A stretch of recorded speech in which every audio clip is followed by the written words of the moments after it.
जय श्री राम दोस्तों। आज के इस वीडियो में हम लोग मंगलवार की व्रत कथा जानेंगे। लेकिन उससे पहले अभी तक आपने चैनल को सब्सक्राइब नहीं किया है तो चैनल को सब्सक्राइब जरूर कर ले। चलिए सुनते हैं। प्राचीन समय में ऋषिनगर में केशवदत्त ब्राह्मण अपनी पत्नी अंजलि के साथ रहता था। केशवदत्त को धन संपत्ति की कोई कमी नहीं थी।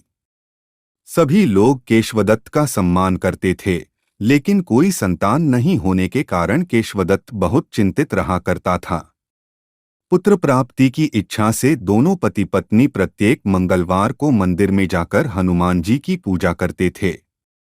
विधिवत मंगलवार का व्रत करते हुए उन लोगों को कई वर्ष बीत गए, पर उन्हें संतान की प्राप्ति नहीं हुई। केशवदत्त बहुत निराश हो गए, लेकिन उन्होंने व्रत करना नहीं छोड़ा। कुछ दिनों के पश्चात केशवदत्त पवनपुत्र हनुमान जी की सेवा करने के लिए अपना घरबार छोड़ जंगल चला गया और उसकी धर्मपत्नी अंजलि घर में ही रहकर मंगलवार का व्रत करने लगी। इस प्रकार से दोनों पति पत्नी पुत्र प्राप्ति की इच्छा से मंगलवार का विधिवत व्रत करने लगे। एक दिन अंजलि ने मंगलवार को व्रत रखा, लेकिन किसी कारणवश उस दिन वह हनुमान जी को भोग नहीं लगा सकी और सूर्यास्त के बाद भूखी ही सो गई। तब उसने अगले मंगलवार को हनुमान जी को भोग लगाए बिना भोजन नहीं करने का प्रण कर लिया। 6 दिन तक वह भूखी प्यासी रही।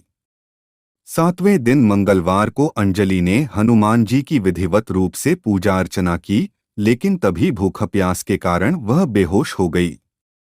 अंजलि की इस भक्ति को देखकर हनुमान जी प्रसन्न हो गए और उसे स्वप्न देते हुए कहा, उठो पुत्री, मैं तुम्हारी पूजा से प्रसन्न हूँ और तुम्हें सुंदर और सुयोग्य पुत्र होने का वर देता हूँ।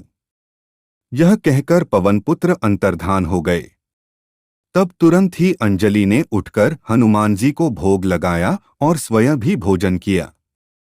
हनुमान जी की अनुकंपा से कुछ महीनों के बाद अंजलि ने एक सुंदर बालक को जन्म दिया।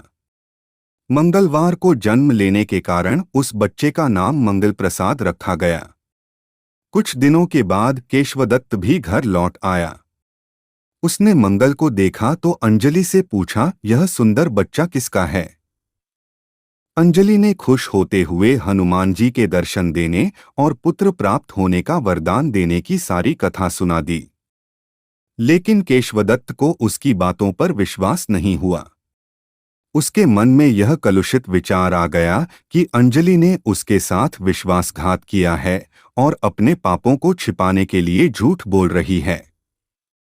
केशवदत्त ने उस बच्चे को मार डालने की योजना बनाई।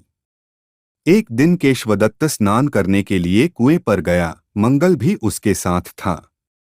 केशवदत्त ने मौका देखकर मंगल को कुएं में फेंक दिया और घर आकर बहाना बना दिया कि मंगल तो कुएं पर मेरे पास पहुंचा ही नहीं।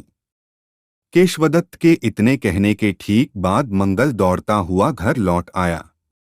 केशवदत्त मंगल को देखकर बुरी तरह हैरान हो उठा। उसी रात हनुमान जी ने केशवदत्त को स्वप्न में दर्शन देते हुए कहा, तुम दोनों के मंगलवार के व्रत करने से प्रसन्न होकर पुत्र जन्म का वर मैंने प्रदान किया था, फिर तुम अपनी पत्नी को उल्टा क्यों समझते हो? उसी समय केशवदत्त ने अंजलि को जगाकर उससे क्षमा मांगते हुए स्वप्न में हनुमान जी के दर्शन देने की सारी कहानी सुनाई। केशवदत्त ने अपने बेटे को हृदय से लगाकर बहुत प्यार किया। उस दिन के बाद सभी आनंदपूर्वक रहने लगे। मंगलवार का विधिवत व्रत करने से केशवदत्त और उनके परिवार के सभी कष्ट दूर हो गए। इस तरह जो स्त्री पुरुष विधिवत रूप से मंगलवार के दिन व्रत रखते हैं और व्रत कथा सुनते हैं, अंजनी पुत्र हनुमान जी उनके सभी कष्टों को दूर करते हुए उनके घर में धन संपत्ति का भंडार भर देते हैं और शरीर के सभी रक्त विकार के रोग भी नष्ट हो जाते हैं।